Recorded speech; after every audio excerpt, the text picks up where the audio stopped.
अस्सलाम वालेकुम नाजरीन, मैं हूँ रुबाब रियाज और आप देख रहे हैं B42 न्यूज़।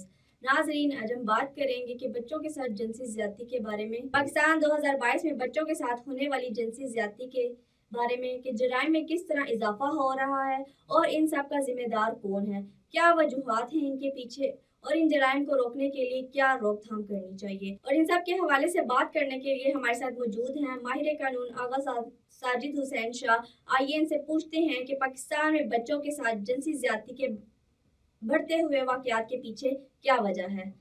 जी साजिद साहब।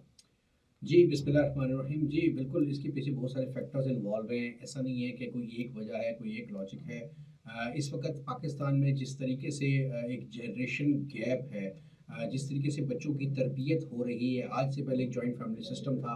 लोग अपनी फैमिली को टाइम देते थे, अपने बच्चों को टाइम देते थे। लेकिन चूँकि अब नफ्सा नफसी का दौर है, महंगाई का दौर है, तईशात का दौर है, लोग अब इस तरफ चल पड़े हैं कि वालदेन वालदा जो है वो खुद अपनी मीटिंग्स में या अपनी घरेलू कमिटमेंट्स में बिजी है, और वालिद जो है वो माश तलाश माश में घर से बाहर होता है। तो बच्चों को टाइम कौन दे? बच्चा जब पैदा होता है तो उस वक्त से गोद में बच्चे को खुश करने के लिए कार्टून दिखाने के लिए हम उसको गैजेट्स दे देती हैं, लैपटॉप्स दे देती हैं, और उसके भैया मोबाइल्स दे देते हैं, और उसके बाद वो बच्चा उसमें बिजी हो जाता है और हमें टाइम मिल जाता है, जिससे बच्चा जो है वो अपना रास्ता खुद तलाश करता है, अपनी मसरूफियत खुद ढूंढता है। और उसके बाद जब बच्चा इंटरनेट की लत में पड़ जाता है और उसको मिसयूज़ करना शुरू कर देता है, तो फिर हम परेशान होते हैं कि ऐसा क्यों हो रहा है। एक चीज़। दूसरी बात ये, चूँकि तलाश माश में वालिदैन इस कदर बिज़ी हैं, हालात व वाक़यात इस कदर हो चुके हैं, जॉइंट फैमिली सिस्टम ख़त्म हो चुका है। पहले अगर वालिदा या वालिद मसरूफ़ हैं अपनी ज़िंदगी के अंदर, तो चाचू, मामू, दादा, दादी, नाना कोई ना कोई देख लेता है और बच्चों को के ऊपर रिस्ट्रिक्शंस ही कहीं आने जाने पर। अब सिचुएशन ये हो गई है कि अब हर बंदा अपनी लाइफ़ में बिज़ी, एक-दूसरे को टाइम नहीं दे सकते। तो जब किसी बच्ची के साथ कोई ऐसा वक़ूआ होता है, तो चूँकि एक जेंडर डिफरेंस बाप के साथ होता है और वालिदा के साथ भी डिस्टेंस इस कदर होता है कि जिसके बाद वो अपनी चीज़ें, अपनी बातें शेयर नहीं कर सकती और मुसलसल ब्लैकमेलिंग का शिकार होती है। जबकि इसी तरह को बच्चा होता है, वो बच्चा भी उस तरीके से चीज़ें शेयर नहीं कर सकता।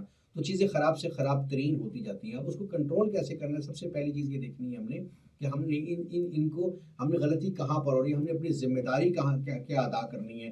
घर से बच्चे की तरबियत शुरू होती है। तो सबसे पहले बच्चियाँ, बच्चे कहाँ आ रहे हैं, कहाँ जा रहे हैं, इनके दोस्त कौन, इनकी टाइमिंग क्या है। इनके स्कूल के अंदर आपने देखा कि स्कूलों के अंदर भी जिस तरीके से जो आइस है या दीगर नशे हैं वो कितनी आसानी से मुहैया हो रहे हैं। तो उसमें देखना है कि हमें बहुत हाई स्टैंडर्ड स्कूल के लोग जो होते हैं वहाँ पर भी बच्चों को उस तरीके से आज़ाद नहीं छोड़ना, उन पर नज़र रखनी है। फिर उसके बाद किसके साथ आ रहे हैं, किसके साथ जा रहे हैं, उनके दोस्त कौन हैं। तो ये सारी चीज़ें हैं, फैक्टर्स हैं, जिसके बाद हम ये कोशिश कर सकते हैं अपने तौर से कि हम अपने बच्चों के, अपनी ज़ात के तक अपने बच्चों को हम कंट्रोल करें कि वो कभी कभी इस तरह से नफ्सा नफसी का शिकार ना हो और बहरा रवि का शिकार ना हो। तो आगा साहब, मुझे ये बताएं कि पाकिस्तान में जो है ये जिनसी ज्यादती तो बढ़ती जा रही है, तो हुकूमत को फौरी तौर पर क्या इकदाम करने चाहिए। देखिए, हर चीज़ हम लोग, हमारी प्रॉब्लम यही है, हम हर चीज़ हुकूमत के ऊपर छोड़ देते हैं। हुकूमत को यकीनन करने चाहिए। स्टेट होती इसीलिए, हम लोग इनको इलेक्शन में वोट देते ही इसीलिए हैं। लेकिन अगर स्टेट अपनी ज़िम्मेदारी अदा नहीं करी तो कम से कम अपनी ज़ात की हद तक हम ज़िम्मेदारी अदा करें।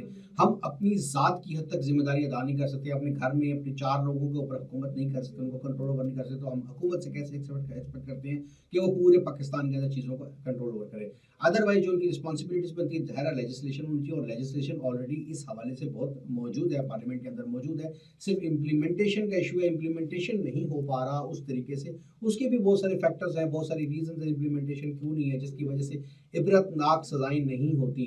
सबसे पहली बात है कि केसेस रिपोर्ट नहीं होते, लोग डरते हैं, अपनी इज्जत के नाम से, बदनामी बेइज्जती के नाम से बच्चियाँ हैं तो उस हवाले से सबसे पहले वो खौफजदा होती हैं, उनको खौफजदा किया जाता है। बदनामी होगी, आगे कल शादियों का इशू तो वो नहीं हो सकेगा।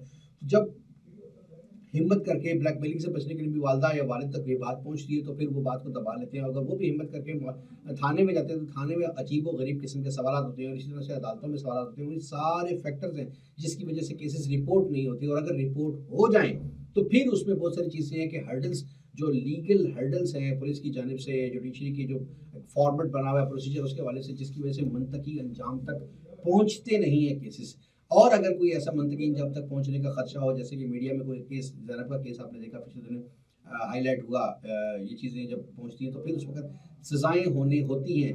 लेकिन सज़ाएं भी बहुत रेयर केसेस में होती हैं, और उसमें भी सज़ा तक पहुंचने से पहले पहले प्रेशराइज किया जाता है जो विक्टिम्स होती हैं, जो मुद्दईयान होती हैं, जो مین کیس کو ریڈ کر رہے ہوتے ہیں مدعی سائڈ سے، کمپلیننٹس ہوتے ہیں تو ان کے اوپر پریشر ڈالا جاتا ہے کہ نہیں آپ کیسز واپس لے لیں، آپ راضی نامہ کر لیں، یا ان کے جو وٹنسز ہوتے ہیں ان کو ڈی ٹریک کرنے کی کوشش کی جاتی ہے، ان کو دھمکایا جاتا ہے. یہ سارے فیکٹرز ہیں جس کی وجہ سے منطقی انجام تک نتائج نہیں پہنچتے. اور سب سے بڑا فیکٹر بڑا امپورٹنٹ ہے ڈیلے ان کیسز، چونکہ عدالتوں میں مقدمات بہت ساری ریزنز. جی بالکل ایسے ہی.